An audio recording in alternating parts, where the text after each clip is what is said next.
Shalom, shalom, mes bien-aimés. Soyez bénis dans le nom puissant de notre Seigneur et Sauveur, Jésus-Christ de Nazareth. Que la grâce du salut soit avec vous. La grâce des 9 fruits du Saint-Esprit, l'amour, la douceur, la joie, la paix, la bonté, la bienveillance, la tempérance, la patience, la foi et la fidélité, bien-aimés, sont manifestés sur vous tous, et que la grâce de l'obéissance au Seigneur, la grâce de l'humilité à l'égard du Seigneur et à l'égard de nos propositions, et la grâce de l'enlèvement de l'Église, bien-aimés, soient manifestées sur tous ceux qui vont écouter cet enseignement et le reste des bien-aimés qui sont répandus partout dans le monde entier, même ceux qui ne vont pas aussi écouter, toujours penser à tout le monde des bien-aimés.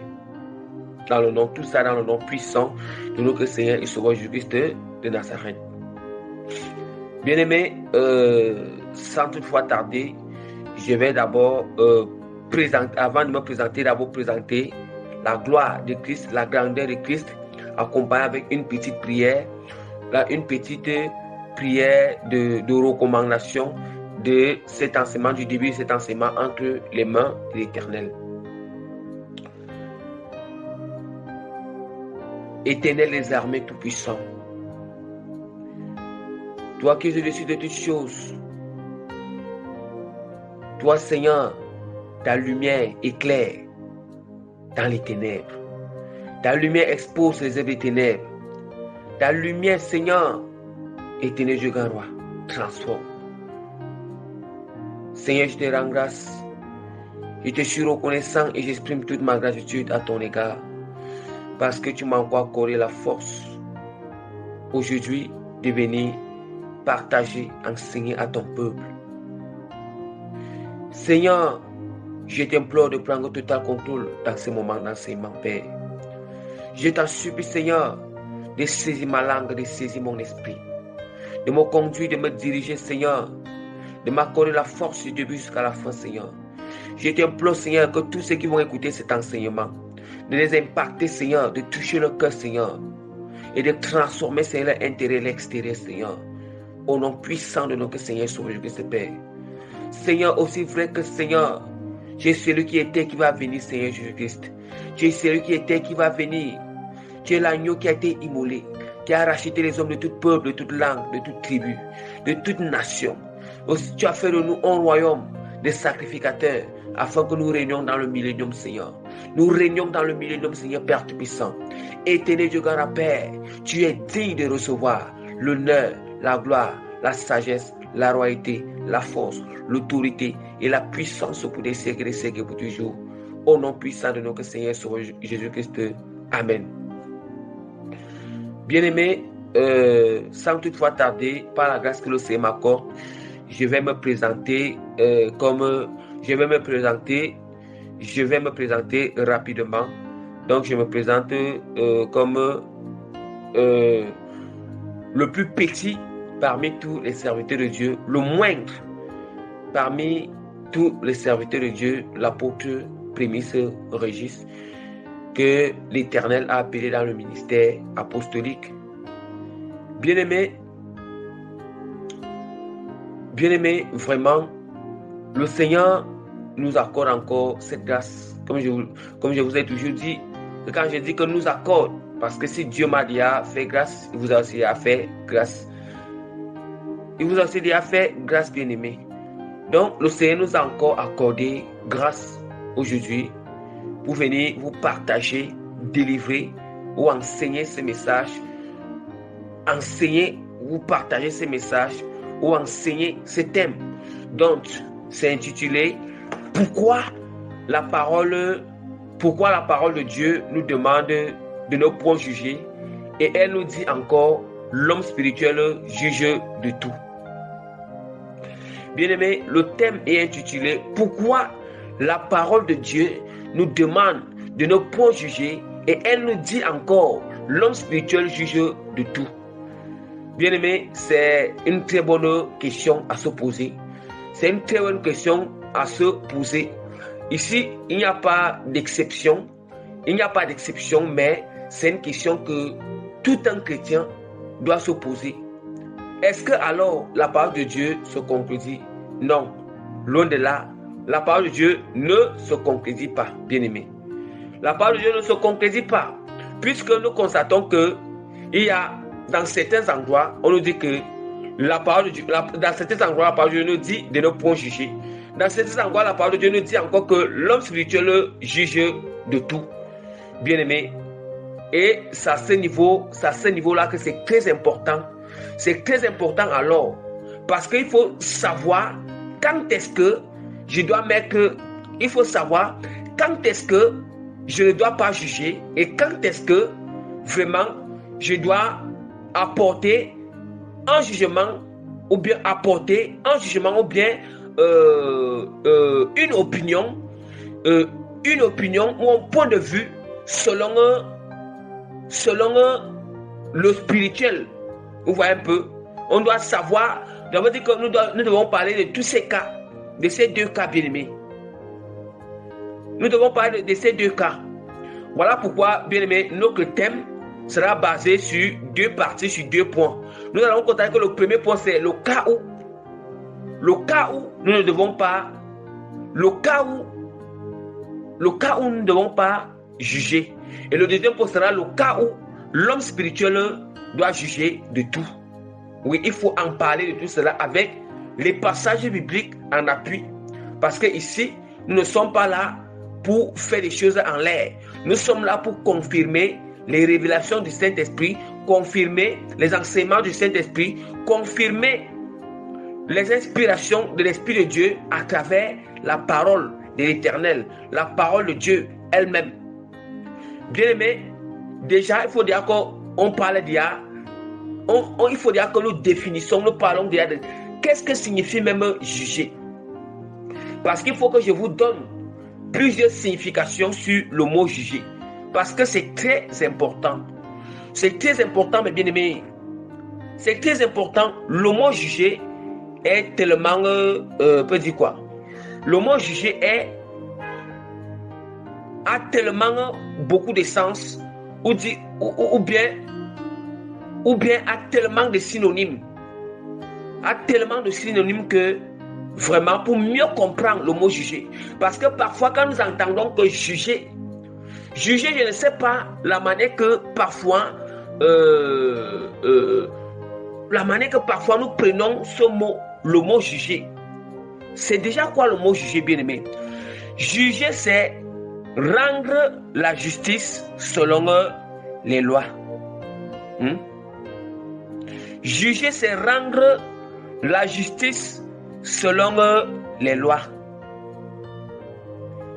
Bien-aimés, écoutons bien. Voilà d'abord le premier sens de juger que je vais vous donner comme signification ou comme définition.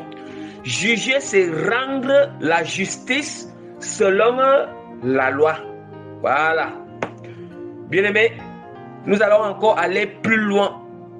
Qu'est-ce que signifie encore juger? Voici deuxième signification. Juger, c'est se faire une opinion ou donner un point de vue sur quelque chose ou sur quelqu'un. Voilà. Je répète encore le deuxième sens, cette deuxième signification de juger. Juger, c'est se faire une opinion ou un point de vue sur quelque chose ou sur quelqu'un. Bien aimé, maintenant nous allons passer sur la troisième signification. Dans la troisième signification, je vais beaucoup plus donner les synonymes. Ça veut dire que les mots synonymiques de juger. Vous voyez un peu? Ça veut dire que qui signifie les synonymes. Les synonymes de juger. Et je vais vous énumérer ou lister ces mots-là maintenant. Ce n'est même pas qu'après, mais maintenant. Sans toutefois tarder, je vais vous lister vraiment, bien aimé, ces mots.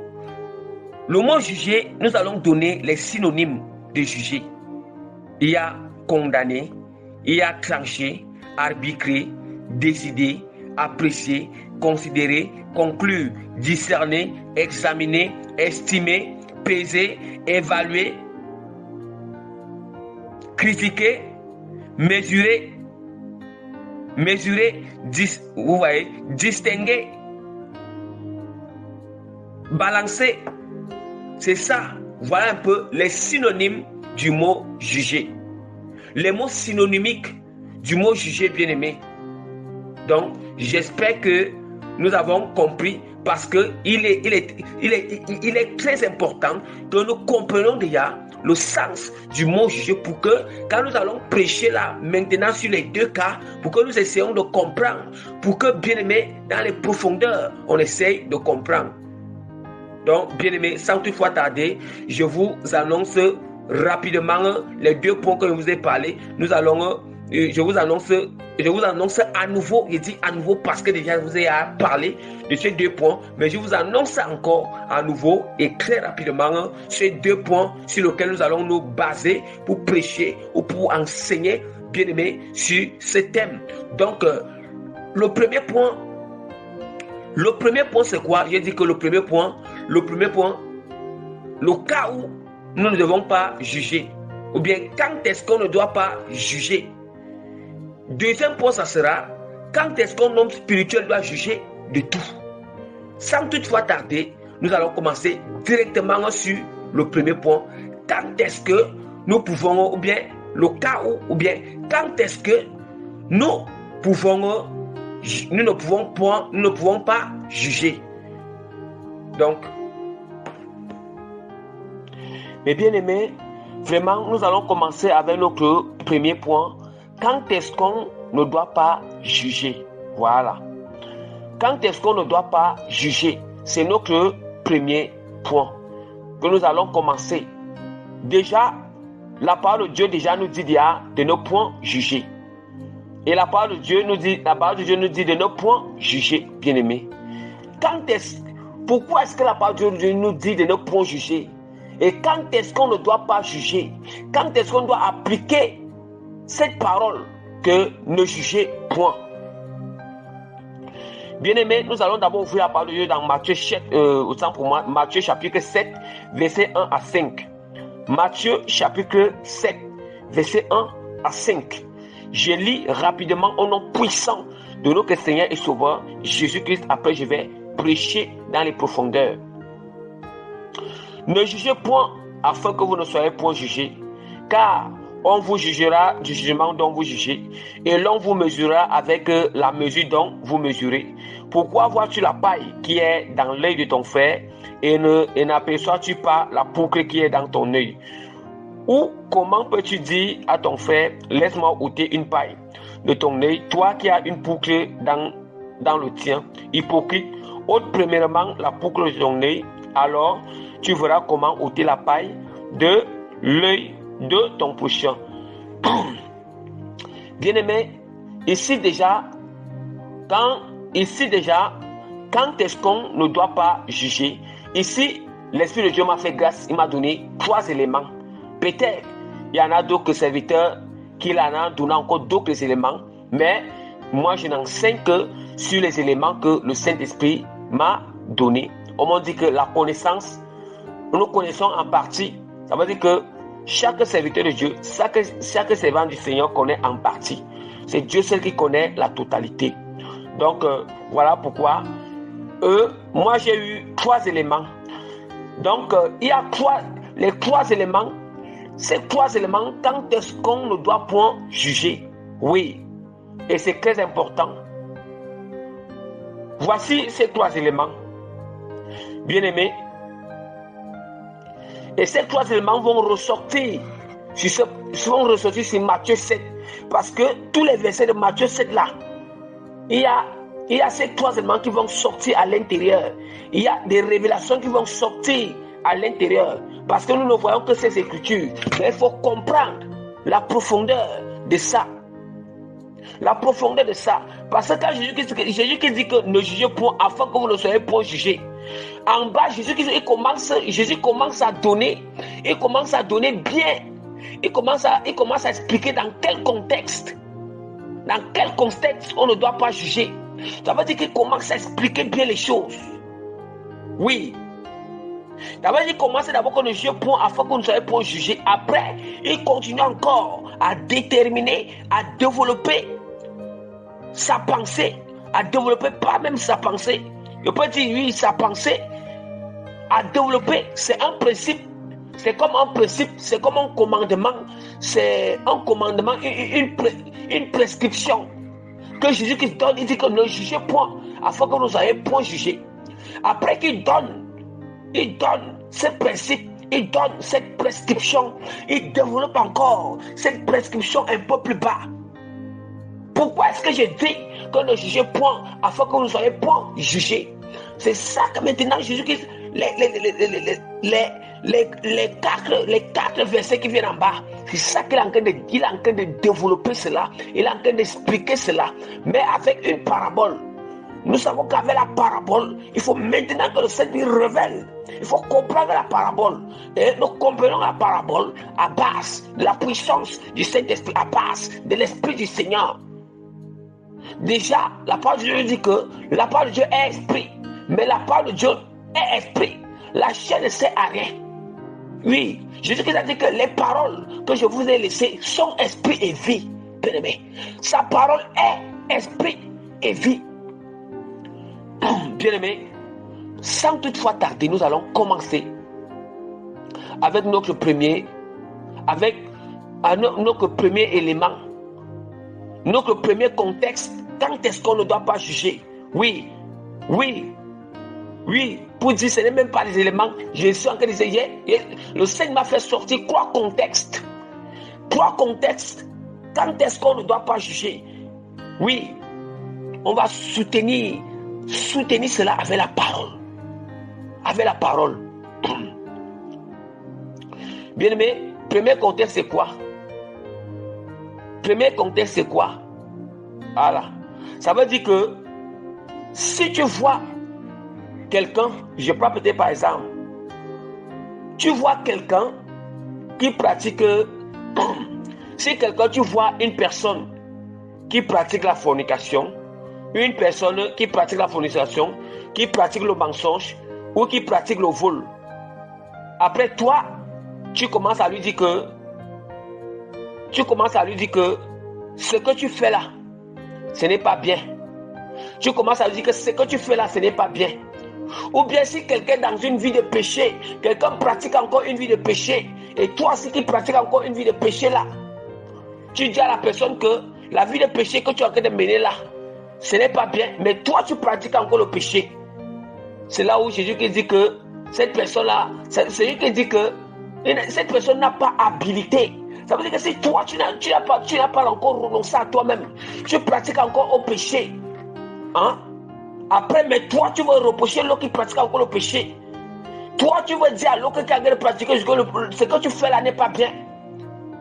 Ça veut dire que tu n'es même pas un peu mieux placé. Tu n'es même pas mieux placé pour le reprocher. Tu n'es même pas mieux placé pour le prêcher ou pour le parler de l'évangile. Oui, parce que toi-même, tu es encore dans une vie de péché. Toi-même, tu pratiques encore une vie de péché.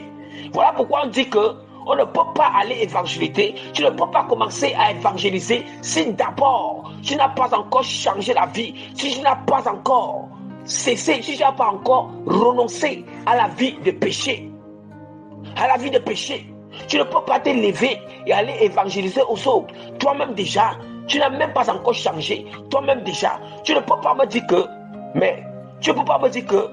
comment quelqu'un qui est dans la fornication, qui va aller prêcher les autres de laisser la fornication. C'est d'où maintenant Jésus qui dit que, c'est d'où maintenant quelqu'un qui est dans la fornication, tu vas dire à celui qui se masturbe que laisse la masturbation. Hein? Laisse la masturbation. C'est ça que Jésus qui dit. C'est ça qu'il est en train de dire ici. Hein? Parce que c'est ça qu'il est en train de dire. Parce que la parole, il dit que car on vous jugera du jugement dont vous jugez. Et l'on vous mesurera avec la mesure dont vous mesurez. Là, sur le verset du Seigneur, il va venir sur ça après pour expliquer sur notre contexte. Il dit que pourquoi vois-tu la paille? Voilà, le verset 6, c'est pour soutenir le premier contexte qu'il donne là. Pourquoi vois-tu la paille qui est dans l'œil de ton frère et n'aperçois-tu pas la poucle qui est dans ton œil? Bien-aimé, la paille déjà, c'est déjà quoi? Qu'est-ce qui signifie la paille? La paille, la paille signifie le péché. Oui, la paille signifie le péché. Puisque déjà la parole de Dieu nous dit que il tient la pelle à vanner. Ça veut dire qu'il tient la pelle à vanner, il tient le van. Qui tient le van? C'est Jésus qui tient le van. Il tient le van afin de nettoyer son air. Ça veut dire qu'il sépare le grain, il va séparer le blé avec, il sépare le blé avec la paille. Il sépare le blé de la paille. Il va éteindre la paille dans un feu qui ne s'éteint point. Il amasse le grès pour mettre dans le grenier. Il amasse le grès pour mettre dans le grenier. Oui.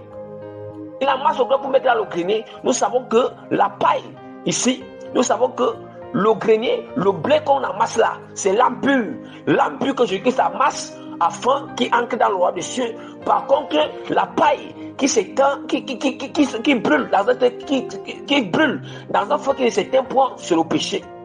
Voilà, c'est une parabole. Voilà pourquoi il faut dire que je vous explique ce qui signifie la paille. La paille signifie le péché. Et dit que pourquoi vois-tu la paille qui est dans l'œil de ton prochain et n'aperçois-tu pas la boucle qui est dans ton œil? Qu'est-ce que ça signifie, bien-aimé? Ça signifie que il y a certains qui disent qu'aujourd'hui, moi j'ai déjà arrêté de forniquer, mais il est en train de se masturber. Il se masturbe, bien-aimé. Toi qui se masturbe et celui qui fornique là, tu n'es pas différent. Toi tu as dit que moi j'ai arrêté la fornication, mais tu continues encore à masturber. Ça veut dire que comme toi tu as arrêté la fornication, tu es là, tu es en train de dire alors que la fornication n'est pas une bonne chose, mais dans le secret, toi tu te masturbes. Vous n'êtes pas différent. Tout ça, ça fait partie de la classe, de l'impudicité. D'abord dit que l'autre qui fornique là, c'est la paille qui est sur lui. Maintenant, toi qui te masturbes, c'est la boucle. Vous voyez, c'est la boucle. Maintenant, comment toi, c'est la boucle. Maintenant, toi qui, d'abord, ça veut dire que, il faut d'abord ôter cette boucle, qui est la masturbation du doigt, avant de dire à l'autre que, l'autre qui est dans la fornication là, avant de le juger, hein, avant de le prêcher, de quitter la fornication, il faut d'abord que toi-même il faut que toi-même tu sois d'abord aligné avec Jésus-Christ. Si tu n'es pas aligné avec Christ, détrompe-toi. Ce que tu vas prêcher à ton prochain là, ça ne sert à rien. Ça ne sert à rien. C'est dans ce sens que Jésus-Christ nous parle. C'est dans ce premier contexte. Quand Jésus-Christ dit que comment peux-tu dire à ton frère, laisse-moi ôter une paille de ton œil, toi qui as une boucle dans ton tien. Ah, toi qui as une boucle dans ton tien, bien-aimé, dites-moi un peu, dites-moi comment quelqu'un qui pratique le péché, il peut encore sauver quelqu'un qui pratique encore le péché. Bien-aimé, jamais. Seul le Saint-Esprit, seule la personne qui mène une vie de sanctification, qui peut encore, au travers de la puissance du Saint-Esprit, peut amener les gens à la repentance à travers le Saint-Esprit en lui, à travers sa vie de sainteté. Bien-aimé, qu'on ne se trompe pas, bien-aimé. Parce que même si une personne qui se dit qu'il évangélise, qui se dit qu'il veut sauver les âmes, mais lui-même il pratique encore le péché, il n'est pas dans une vie de sanctification. Ça veut dire que les mêmes personnes là, ça veut dire que tout ce que tu vas aller prêcher, ça ne sera jamais basé sur la sanctification. Or, nous savons que la sanctification c'est la clé pour entrer dans le royaume des cieux. La clé pour entrer dans le royaume des cieux. Et nous allons constater que et Jésus qui dit que hypocrite, ôte premièrement la boucle qui est dans ton œil. Et alors, tu verras comment ôter la paille de l'œil de ton frère. Vous voyez? Ça veut dire que, il dit que, écoutons très bien, il dit que, hypocrite, ôte premièrement la boucle dans ton œil, alors tu verras comment ôter la paille de l'œil de ton frère. Est-ce que vous comprenez le premier contexte dans lequel Jésus-Christ dit qu'on ne doit pas juger notre prochain Voilà. On ne doit pas juger que il faut d'abord t'examiner toi-même.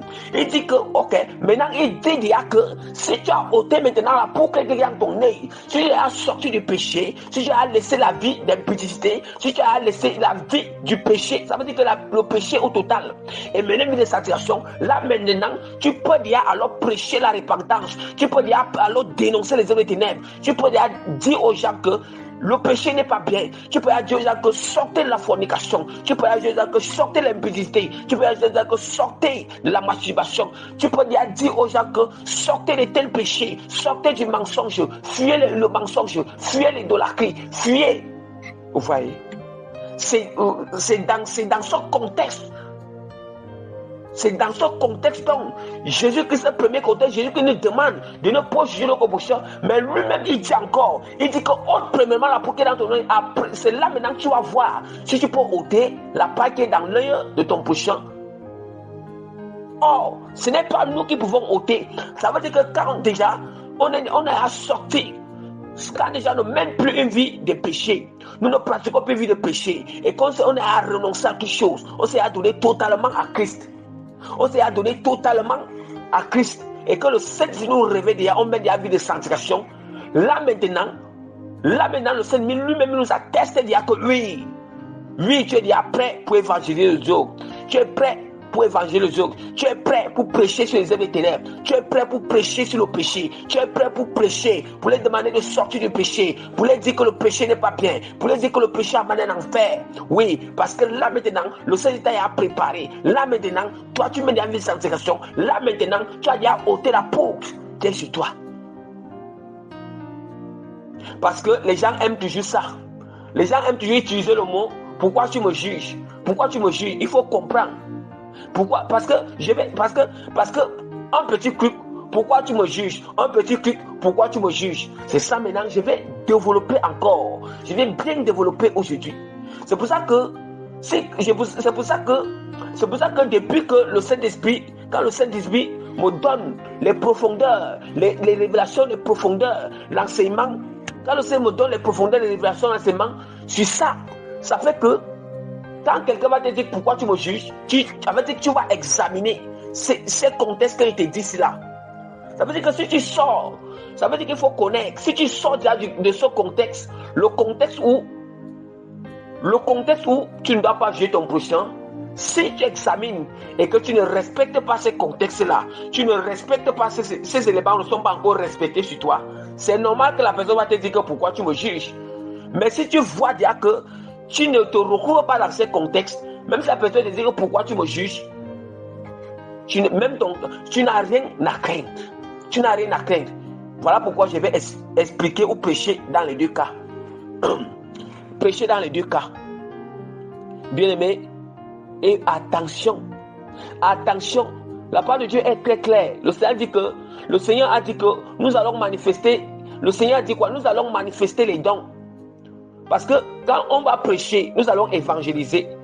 Est-ce que tu as fait que tu finis d'évangéliser?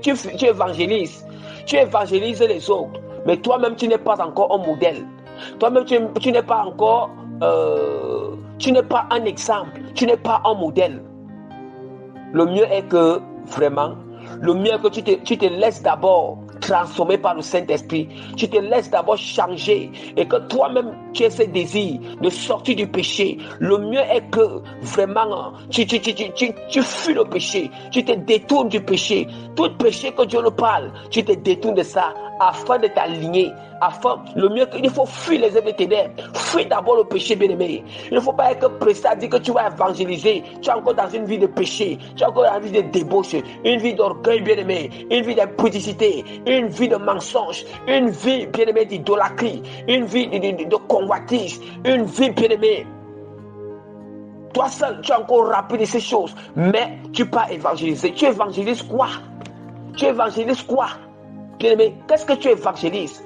Jésus-Christ est très clair.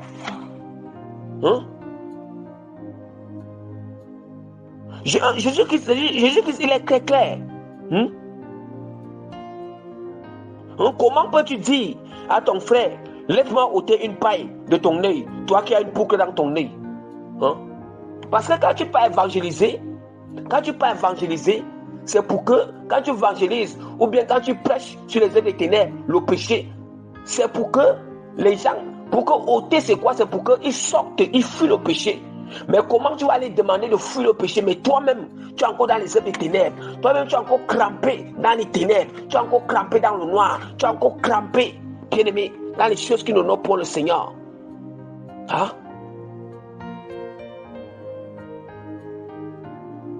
Voilà, c'est dans ce cas-là. Deuxième contexte, c'est quoi, bien-aimé? Deuxième contexte, c'est que si tu condamnes, avant que je vais... Deuxième contexte, c'est quoi? Deuxième contexte, c'est que si ton jugement ou ton avis n'est point conforme avec la parole de Dieu. Voilà le deuxième contexte. Si ton jugement ou ton avis n'est point conforme avec la parole de Dieu. Déjà, on nous a dit que juger veut dire donner un point de vue ou un avis sur quelque chose. Ça veut dire quoi?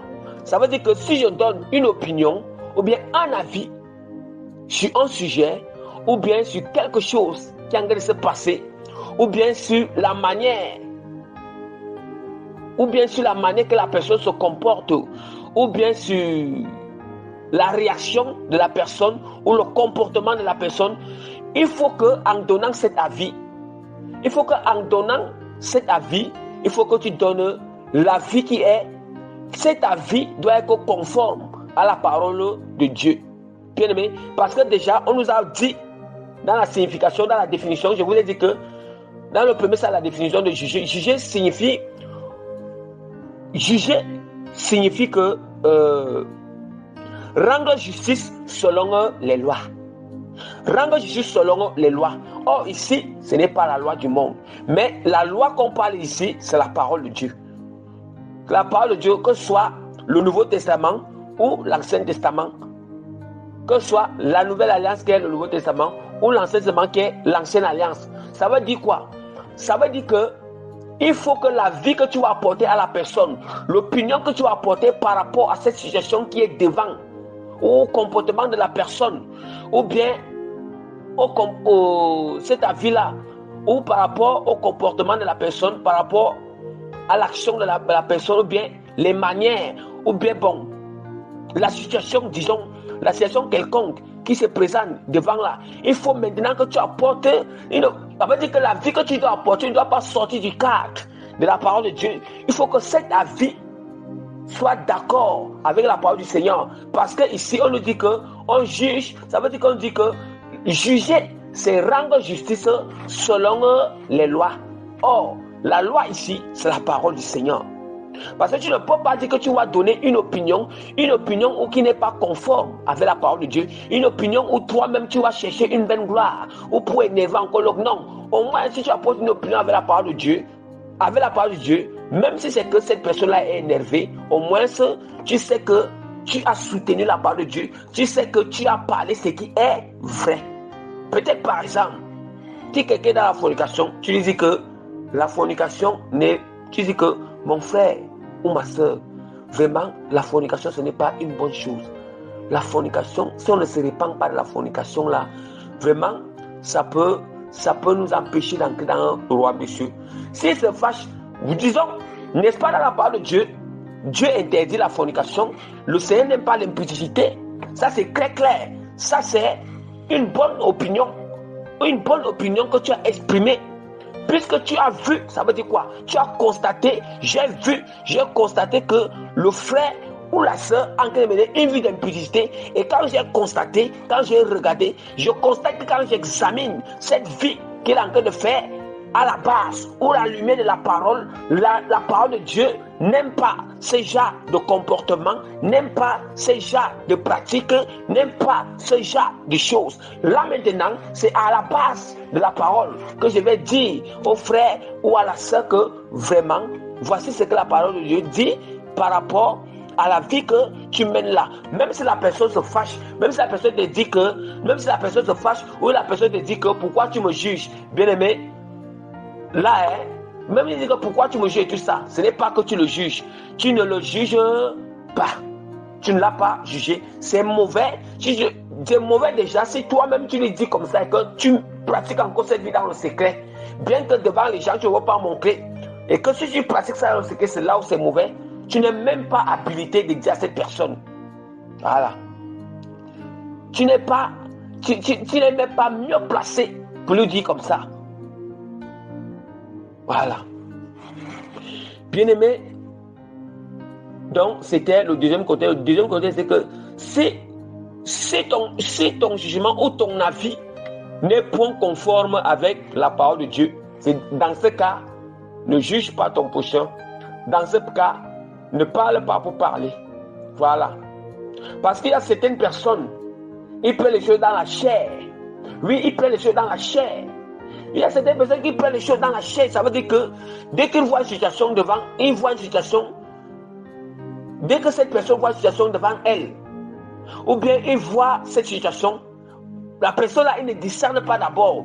La personne là n'examine pas d'abord la situation ou bien l'action ou le comportement de la personne ou à la base de la parole. Ça veut dire que la personne va seulement juger, il va seulement parler pour parler ou critiquer pour critiquer sans toutefois examiner d'abord à la lumière de la parole. Attention, c'est dans ce sens que toujours Jésus-Christ nous dit de ne point juger. Il nous dit de ne point juger. Oui. Et c'est d'où maintenant qu'il a dit que car on vous jugera du jugement dont vous jugez et l'on vous mesurera avec la mesure dont vous mesurez. Et quand j'ai donné la sélection de juger, dans les mots synonymiques de juger, il y a aussi mesurer à l'intérieur. Mesurer à l'intérieur.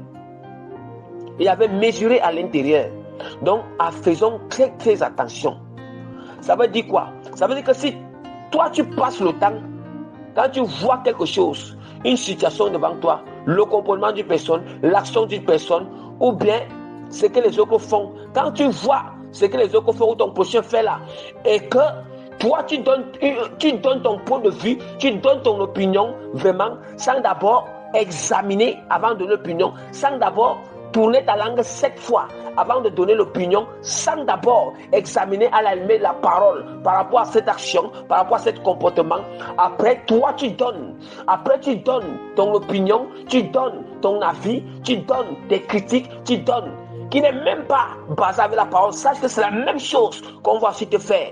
Déclope-toi, c'est la même chose qu'on va aussi te faire, c'est la même chose qu'on te fera, parce que Jésus-Christ a dit que, Jésus-Christ a dit, il est très clair, Jésus-Christ a dit que si quelqu'un veut qu'on...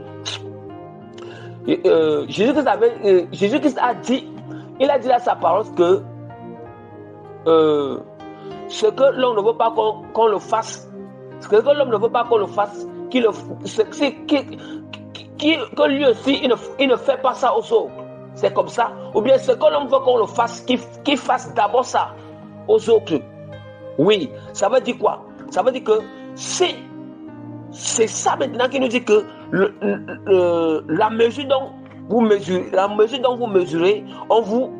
mesure, il dit que et l'on vous mesurera avec la mesure dont vous mesurez. Voilà. C'est comme ça.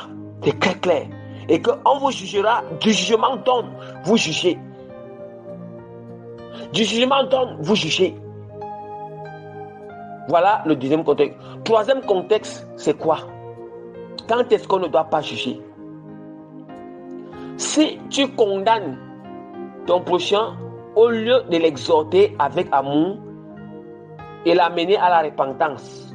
Ça veut dire que si c'est que tu condamnes ton prochain, mais tu ne l'exhortes pas avec amour et l'amener à la repentance, c'est là où c'est aussi mauvais. Le mieux est que de ne pas le juger. Parce que déjà, nous savons déjà que quand tu dis à une personne que, je peux répéter par exemple, je constate qu'une personne mène une vie qui n'est pas agréable au Seigneur. Il faut dire que quand je vais dire à cette personne que vraiment cette vie n'est pas une bonne vie, il faut que je sois capable aussi de l'exhorter avec amour. Je sois capable de l'exhorter avec amour, de lui montrer les signes d'amour. Les signes d'amour afin que cela l'amène à la repentance. Parce qu'il ne faut pas seulement, tu ne vas pas seulement dire à la personne comme il mène une vie qui n'honore pas le Seigneur, tu ne vas pas seulement aller avec des paroles que ceci n'honore pas le Seigneur, ou bien condamner la personne. Non, on ne condamne pas. Parce que quand déjà tu dis à la personne que ce que tu fais là, Dieu n'aime pas ça, tu vas là en enfer, Dieu n'aime pas ça. Ça veut dire que c'est une manière que c'est une manière comme si ça veut dire que si tu dis que ce que tu fais là, ce que tu as fait là, vraiment, tu vas là en enfer, ou bien ce que tu as fait là, tu es maudit. Tu vois comment tu es en train de condamner la personne. Parce que condamner la personne, maudire la personne, c'est condamner la personne. Vous voyez un peu? Ça veut dire que si automatiquement, si je veux parler à quelqu'un, ce qui n'est pas bien, une vie qui n'honore pas Christ, une vie qui peut l'amener au-delà ou bien en enfer, une pratique qui peut l'amener en enfer, si je veux parler à cette personne de cela, il faut automatiquement aussi l'exhorter avec amour et parler à cette personne la repentance. Comment est-ce qu'il peut sortir de cette chose? Voilà.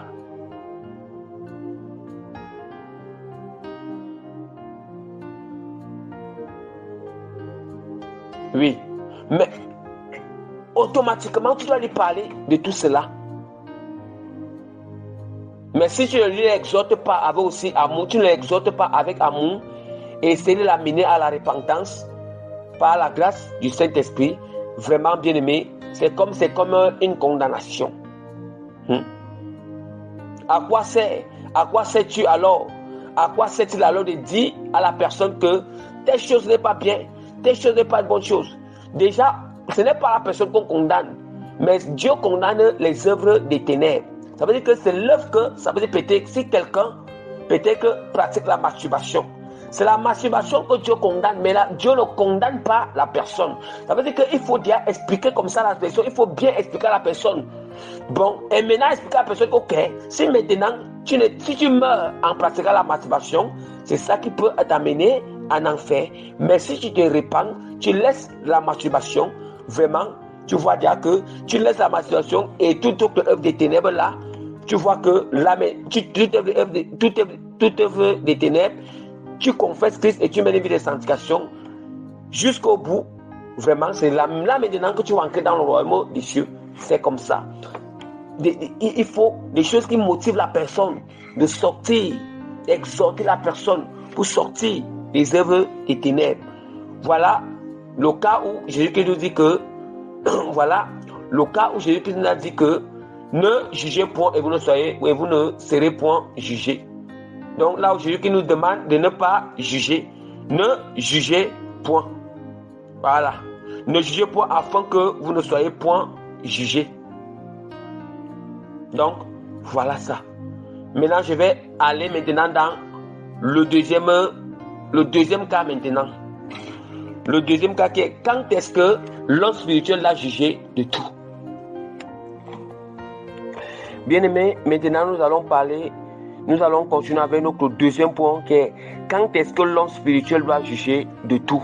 Oui, ou bien c'est notre deuxième cas. Puisque déjà, la parole de Dieu nous dit que ne jugez point afin que vous ne soyez point jugés. La même parole de Dieu nous dit encore que l'homme spirituel doit juger de tout. Est-ce que la parole de Dieu ne peut pas alors se concrétiser?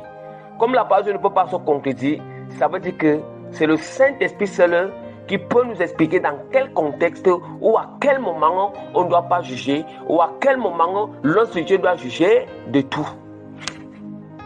Et je viens juste de vous prêcher sur le premier point. Et maintenant, nous allons passer sur le deuxième point. Le premier point, quand est-ce qu'on ne doit pas juger? Et le deuxième point, c'est quand est-ce que l'homme spirituel doit juger de tout? Bien-aimés,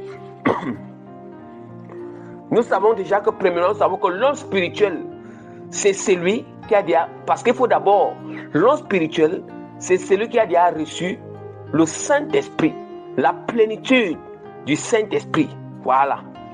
L'homme spirituel, c'est celui qui a reçu, déjà c'est celui qui a déjà accepté Christ, qui a déjà cru en Jésus-Christ, accepté Christ, et qui a déjà reçu la plénitude du Saint-Esprit, qui mène une vie de consécration ou de sanctification, bien-aimé. Une vie de sanctification totale. Une vie de sanctification, bien-aimé. Voilà l'homme spirituel. Oui, une vie de sanctification, une vie d'obéissance à Christ. Voilà l'homme spirituel. Je répète bien, l'homme spirituel est celui qui a accepté Jésus-Christ, qui a cru en Jésus comme Seigneur et Sauveur, qui s'est repenti de tous ses péchés, qui s'est détourné de ses mauvaises voies, qui s'est détourné de la vie de pratique du péché. Voilà. Et donc, il mène une vie de sanctification, une vie de consécration totale à Christ, qui est remplie de la plénitude du Saint-Esprit. Voilà l'homme spirituel. Une personne qui est remplie de la plénitude du Saint-Esprit. Voilà. Bien-aimés, nous allons ouvrir la parole dans 1 Corinthiens chapitre 2, versets 13 à 15. Et nous en parlons non avec des discours qu'enseigne la sagesse humaine, mais avec ceux qu'enseigne l'Esprit. Employant un langage spirituel pour les choses spirituelles. Mais l'homme animal ne reçoit pas les choses de l'Esprit, les choses de l'Esprit de Dieu, car elles sont une folie pour lui et il ne peut les connaître parce que c'est spirituellement qu'on en juge. L'homme spirituel, au contraire, juge de tout et il n'est lui-même jugé par personne. Bien, mais est-ce que nous écoutons la parole? Maintenant, je vais repasser la deuxième lecture pour prêcher les profondeurs. La parole nous dit, en Colossiens chapitre 2, verset 13 à 15. La parole dit, et nous en parlons non avec des discours qu'enseigne la sagesse humaine, mais avec ce qu'enseigne l'Esprit. Est-ce que nous entendons bien, bien-aimés? Premièrement, déjà, la parole nous dit que on enseigne, ça veut dire que nous en parlons.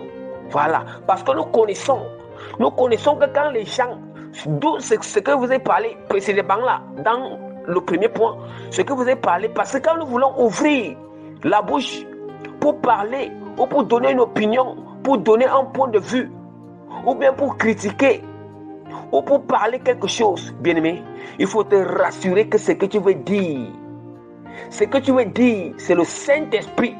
C'est le Saint-Esprit qui te demande de le dire. C'est le Saint-Esprit vraiment qui te demande de le dire, qui te pousse à le dire. Ou bien ce que tu veux dire, tu l'as examiné à la lumière de la parole. Il faut que ça tombe que c'est la vérité de la parole. Bien-aimé, il ne faut pas parler des choses avec la sagesse humaine. Ou bien des discours vains. La parole de Dieu est claire. Et nous en parlons non avec des discours qu'enseigne la sagesse humaine, mais avec ce qu'enseigne l'Esprit, employant un langage spirituel. Est-ce que nous entendons? Est-ce que nous entendons? Mais avec ce qu'enseigne l'Esprit. La parole de Dieu est claire. Nous n'en parlons pas avec ce qu'enseigne la sagesse humaine. Nous n'en parlons. Et nous en parlons non avec des discours qu'enseigne la sagesse humaine, mais avec ce qu'enseigne l'Esprit, employant un langage spirituel pour les choses spirituelles. Mais l'homme animal ne reçoit pas les choses de l'Esprit de Dieu, car elles sont une folie pour lui.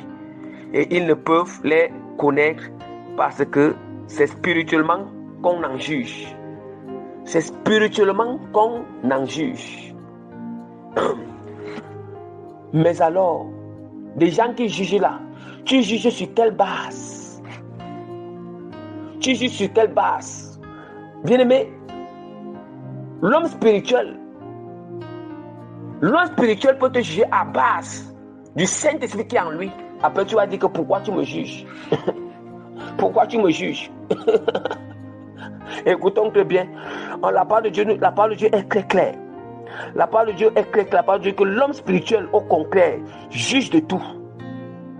Pourquoi est-ce que l'homme spirituel juge de tout? Il juge de tout. Je vous ai d'abord expliqué ce que signifie l'homme spirituel. L'homme spirituel, c'est celui-là qui est habité par la plénitude du Saint-Esprit. Celui-là qui est connecté au Saint-Esprit. Celui-là qui est sensible à la voix du Saint-Esprit. Celui-là qui écoute la voix du Saint-Esprit. Celui-là qui comprend les desseins, la volonté, les pensées, les signes de Dieu. Celui-là qui comprend. Mais alors, quelqu'un te parle une chose qui vient de Dieu, où le Seigneur lui dit directement, après toi tu te lèves pour dire que pourquoi tu me juges? Pourquoi tu me juges? Il ne te juge pas. Il ne te juge pas. Pourquoi tu t'acharnes contre cette personne? Ne t'acharne pas contre cette personne. Lui, il ne transmet que le message de Dieu. Il ne transmet que le message de Dieu. Il ne transmet que le message de Dieu. Nous ne partons pas loin. Nous ne partons pas loin. Nous ne partons pas loin. Voici ce que Jean 8, verset 12 à 18 nous dit. Il dit que Jésus leur parla de nouveau et dit, je suis la lumière du monde. Celui qui me suit ne marchera pas dans les ténèbres, mais il aura la lumière de la vie. Là-dessus, les pharisiens lui disent, tu rends témoignage de toi-même, ton témoignage n'est pas vrai. Ton témoignage n'est pas vrai. Jésus leur répondit, écoutez bien, c'est comme ça que les gens sont. Vous voyez que Jésus-Christ, lui qui est Seigneur, il est en train de parler aux pharisiens. Il est en train de parler la vérité aux pharisiens. Il est en train de témoigner la vérité aux pharisiens. Les pharisiens, eux, ils sont en train de dire que ce que Jésus témoigne, ce n'est pas la vérité. Que Jésus lui témoigne de lui-même. Ce qu'il témoigne, ce n'est pas la vérité. Vous voyez, c'est la même chose. C'est la même chose que quand Jésus-Christ, l'Esprit de Christ est en train d'amener la personne a témoigné. Nous allons voir que les autres sont en train de dire que toi tu me juges. Ça a toujours été comme ça. Toi tu me juges parce que quoi? Il ne faut pas accepter la vérité. Mais au fond de son cœur, il connaît que c'est la vérité. Mais il ne veut pas accepter cette vérité. Il veut s'enorgueillir. Parce qu'il se plaît dans les choses qui n'honorent pas Dieu. Il se plaît dans ce qu'il est en train de faire. Jésus leur répondit, quoique je rende témoignage de moi-même, mon témoignage est vrai, car je sais d'où je suis venu et où je vais, mais vous ne savez d'où je viens ni où je vais. Vous jugez selon la chair, moi je ne juge personne. Et si je juge, mon jugement est vrai, car je ne suis pas seul, mais le Père qui m'a envoyé est avec moi. Est-ce que nous entendons? Jésus qui dit ici que les pharisiens, eux, ils ont jugé Jésus selon la chair. Ils ont jugé Jésus selon la chair. Mais Jésus-Christ, il dit que, Jésus-Christ dit que, mais moi je ne vous juge pas. Jésus-Christ ne les jugeait pas, mais il était juste en train de dire la vérité. Il était en train de témoigner la vérité. Il était en train d'annoncer la bonne nouvelle. Cette bonne nouvelle qui doit les sauver. Il y a une bonne nouvelle qui doit les amener à la repentance. Mais ils ont refusé cette bonne nouvelle. Ils ont jugé Christ, disant que cette bonne nouvelle est fausse. Sa bonne nouvelle est fausse. Son témoignage est faux. Son témoignage, c'est le mensonge. Ils ont créé des démons. Ils ont créé de tout, de Belzébul. Vous voyez comment ils l'ont jugé. Ça veut dire qu'ils l'ont jugé sur ce qui n'est pas vrai. Ils l'ont jugé sur ce qui n'est pas vrai. C'est là où c'est mauvais. Parce que c'est mauvais de dire quelque chose. C'est tout, mais on n'ouvre pas la parole pour ouvrir. Parce que ce que tu vas dire là, le point de vue ou l'opinion que tu vas dire, si ça se couvre que ce n'est même pas vrai et que ce n'est pas conforme à la parole, bien aimé, tu as déjà jugé. Tu as déjà jugé. Maintenant, Jésus-Christ dit, parce que c'est ça qu'on appelle que, c'est d'où maintenant, c'est ça que Jésus-Christ disait encore dans Matthieu.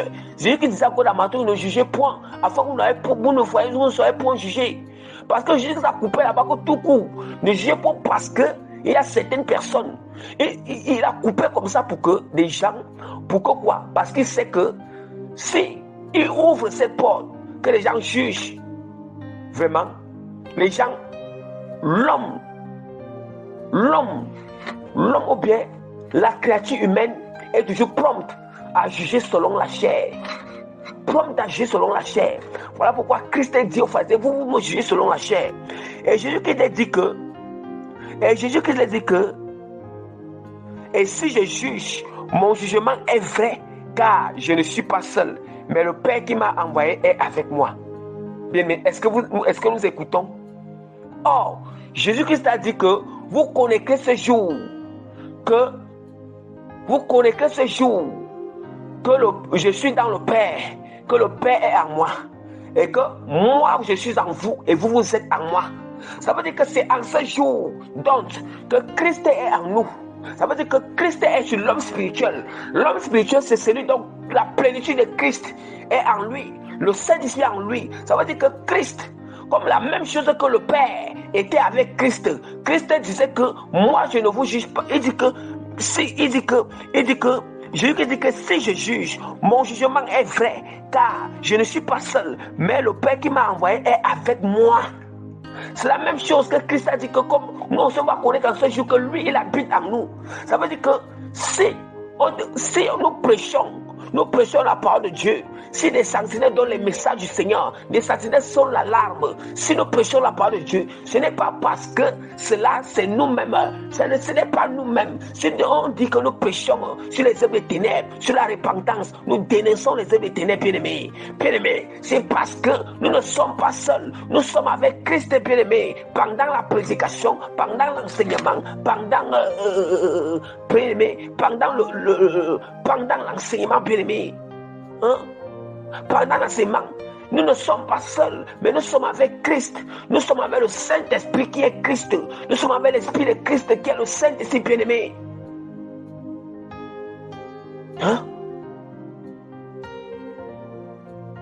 Qui est Christ.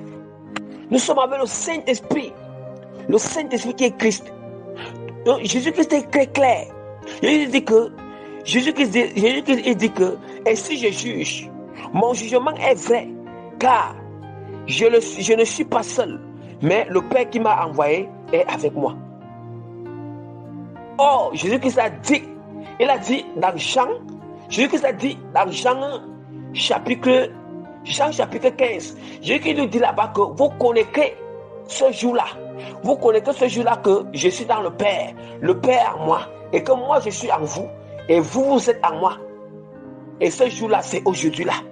Ce jour-là, c'est toujours les jours précédents. Et ce jour-là, c'est encore le jour d'aujourd'hui-là. Et ça sera encore le jour futur à venir encore. Vous voyez? Vous voyez maintenant? Je vous ai d'abord expliqué ce qui signifie l'homme spirituel. Pourquoi? La même chose qu'on a insulté Jésus qui est démon. C'est pour ça que vous insultez les serviteurs de Dieu. Vous insultez les sentinelles. Vous insultez les sentinelles. Puis, parce que Christ, qu'on a insulté, parce que Christ est déjà en nous. Christ est en nous, la même manière que Christ témoignait la vérité. Christ prêchait la vérité. Christ parlait la vérité. Christ parlait la vérité. On l'a traité des démons. On l'a traité de Belzébul. On l'a outragé. On l'a insulté. On l'a critiqué. On l'a méprisé. On a blasphémé. C'est la même chose que vous continuez encore à faire aujourd'hui avec ses serviteurs et ses servantes.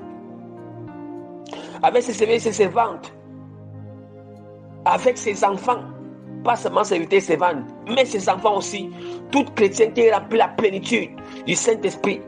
Dieu lui l'envoie, qui vient te dire tel message. Dieu lui l'envoie, qui vient te dire telle chose. Dieu l'envoie, va prêcher. Dieu l'envoie, va enseigner. Dieu l'envoie, va délivrer tel message. Dieu, au lieu que tu sois calme dans ton coin, tu examines au moins.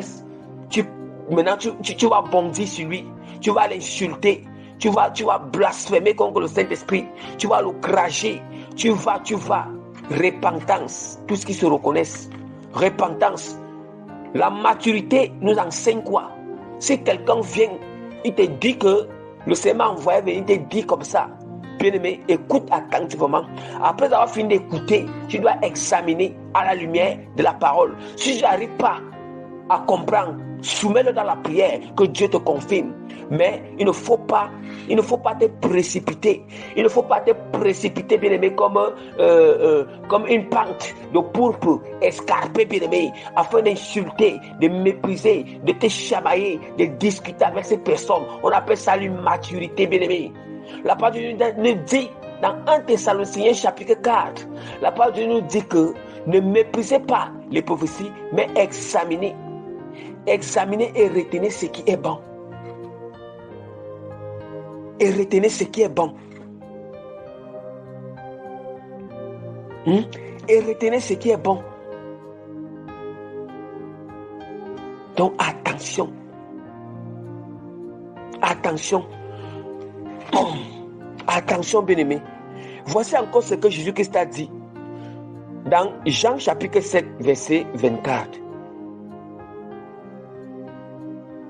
Ne jugez pas selon l'apparence, mais jugez selon la justice.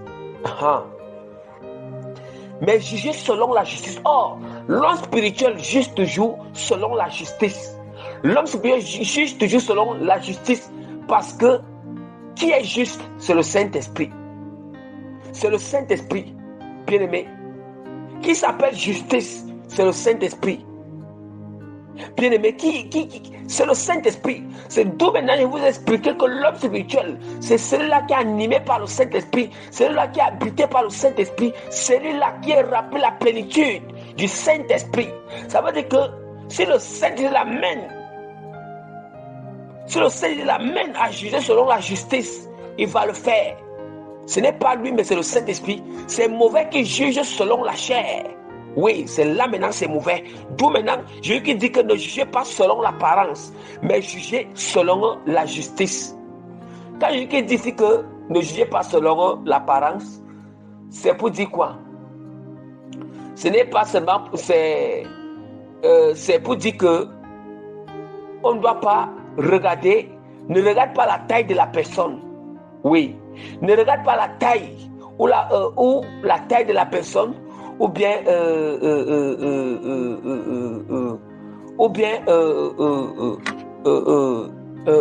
peut dire quoi? La taille de la personne, ou bien ne regarde pas que si cette personne est jeune, ou cette personne est jeune, ou cette personne est déjà âgée. Jamais. Pourquoi cela? Parce que Jésus-Christ était très jeune. Parce que Jésus-Christ avait de parler comme ça aux pharisiens. Les pharisiens, parce que Jésus-Christ devait vous juger selon l'apparence. Parce qu'ils ont vu Jésus qu'ils étaient très jeunes. Et les pharisiens, ils étaient vieux. Les pharisiens même disaient que, mais comment, d'où il sort cet enseignement, lui qui n'a pas étudié. C'est ça que les pharisiens disaient à Jésus-Christ. Il lui disait que, mais d'où il sort cette doctrine, cet enseignement, lui qui n'a pas étudié. Mais Jésus avait dit que l'enseignement que je donne ne vient pas de moi, mais ça vient de celui qui m'a envoyé. C'est ça que Jésus a dit, vous jugez selon l'apparence. Vous jugez selon l'apparence, mais jugez selon la justice. Oh, quand eux ils étaient en train de juger Christ, ils n'ont jamais utilisé, ils n'ont jamais utilisé vraiment qu'est-ce que Jésus a fait contre la parole de Dieu pour qu'on le juge. Rien. Mais Jésus dit que mais jugez selon la justice. Qui est juste? Le Saint-Esprit. Qui est juste? C'est Christ lui-même. Ça veut dire que l'homme spirituel qui est rempli la plénitude de Christ, la plénitude du Saint-Esprit. Quand le Saint-Esprit, le Saint-Esprit peut le saisir afin que quand on dit que juger selon la justice, juger selon la parole de Dieu. Selon la parole de Dieu. Selon la parole. Oui. Vous pensez que si Dieu révèle telle chose, que va dire à telle personne qu'il a fait comme ça, qu'il se répande. Quand quelqu'un va venir te dire ça, vous pensez qu'il a vu, vous pensez qu'il était avec toi quand tu faisais ces choses, il était avec toi quand tu pratiquais ces choses. Mais c'est le Saint-Esprit qui lui révèle. C'est Christ qui lui révèle que va dire. Et quand il vient te dire ça, tu vas te lever pour dire que pourquoi tu me juges? Sur quelle base tu dis que pourquoi tu te juges? Il était avec toi quand tu faisais ça. Hein? Il vient te dire ce qui est vrai. Maintenant, le mot de la foi, c'est que Dieu demande que tu te repentes. C'est très simple. Hein? C'est très simple. C'est très simple.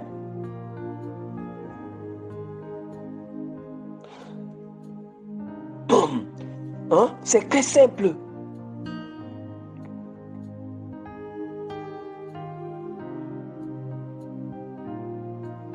C'est très simple. Donc ça veut dire que, bien-aimé, vraiment, moi je vais vous encourager, vous exhorter.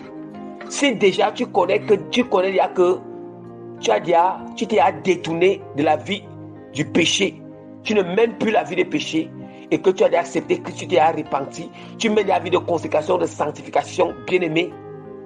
Si le Saint-Esprit te pousse, mais qu'on ne t'intimide pas, qu'on te dit que pourquoi tu me juges. Bien-aimé, tu es libre de prêcher toute la vérité du Seigneur. Même si on dit que pour tu ne regrette plus ces mots.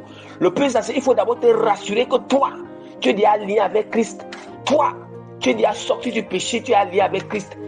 Hein? Tu mènes des vie de sanctification, une vie de consécration, une vie de sainteté. Maintenant là, prêche la parole, évangélise. Que personne ne te dit que pourquoi tu me juges. Évangélise, parle de la parole de Dieu, bien-aimé, parle de cette parole, prêche sur la parole. Tu te bases sur la parole, tu t'appuies sur la parole, qu'on ne vous intimide plus. Je vous ai donné tous les détails. Dans quel contexte? Je vous ai donné 3 contextes dans lesquels quelqu'un n'est pas habilité, ou bien quelqu'un, il n'est pas mieux placé pour évangéliser. Pour évangéliser son prochain, ou pour dire à son prochain ce que tu fais là n'est pas bien. Ou pour utiliser encore la parole de Dieu pour dire que ce qu'elle n'est pas fait. Si toi-même, j'ai donné tous ces contextes que le Saint-Esprit aussi m'a donné. Maintenant, j'ai aussi donné encore quand est-ce que on doit en juger de tout l'homme spirituel. Je vous ai expliqué bien les choses.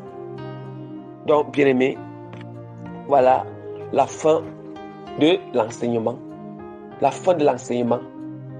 Donc ça veut dire que quand vraiment tu es l'homme spirituel là, tu respectes les critères d'un homme spirituel, que personne ne t'intimide en te disant pourquoi tu me juges. Bien, mais tu connais sur quoi tu t'appuies. Tu t'appuies sur le Saint-Esprit. Tu n'es pas seul, tu t'appuies sur la parole. Oui, c'est très mauvais. Les seuls cas où vous connaissez déjà, dans quel cas ou dans quel contexte on ne doit pas juger. On ne doit pas juger. Si c'est selon la chair, ne juge pas. Si tu le fais selon la chair, c'est très mauvais. Tu le fais sans base de la parole, sans examiner, c'est mauvais. Tu le fais, j'ai tout expliqué.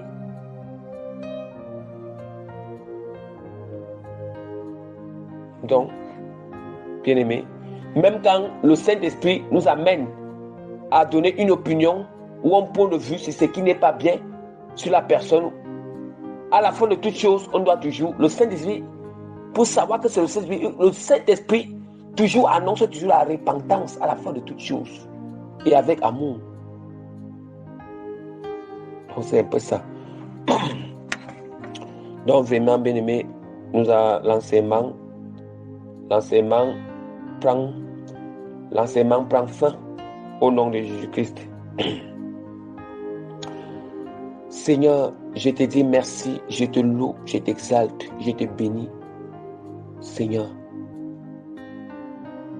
pour cette merveilleuse moment que tu m'as fait passer pendant cet enseignement et cette prédication. Éternel Dieu grand Père, je t'implore, Seigneur, de convaincre les bien-aimés, Seigneur, de toucher le cœur, de les transformer, Père.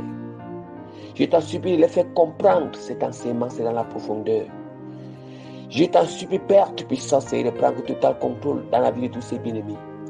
Je t'en supplie, Seigneur, Père, Seigneur, de demeurer, c'est dans leur vie, Seigneur. De demeurer, c'est dans leur vie, Seigneur, Père. Je t'implore de continuer à accorder la persévérance, la force surnaturelle, naturelle, Père. à tous ces bien-aimés, Seigneur, pour que personne ne se décourage, personne ne se fatigue, personne, Seigneur, n'abandonne point, mais que tout le monde, Seigneur, reste ferme jusqu'au bout de ton retour. Père, je t'implore, Seigneur, que tout ce qui, Seigneur, je t'implore d'accorder, Seigneur, plus de discernement, Seigneur, plus de discernement, Seigneur, pour que, Seigneur, lorsque celui-là va ouvrir la bouche, Père, qu'il le fait avec sagesse, qu'il le fait en l'examinant, à la lumière de ta parole. Seigneur, qu'il le fait en s'appuyant sur ton Saint-Esprit, et non sur la chair, et non, Seigneur, sur la chair et tes légers, Seigneur. Au nom puissant de notre Seigneur Sauveur Jésus-Christ, Amen. Que toute la gloire revienne à notre Seigneur Jésus-Christ pour cet enseignement. Amen. Soyez bénis, mes bien-aimés. À plus tard.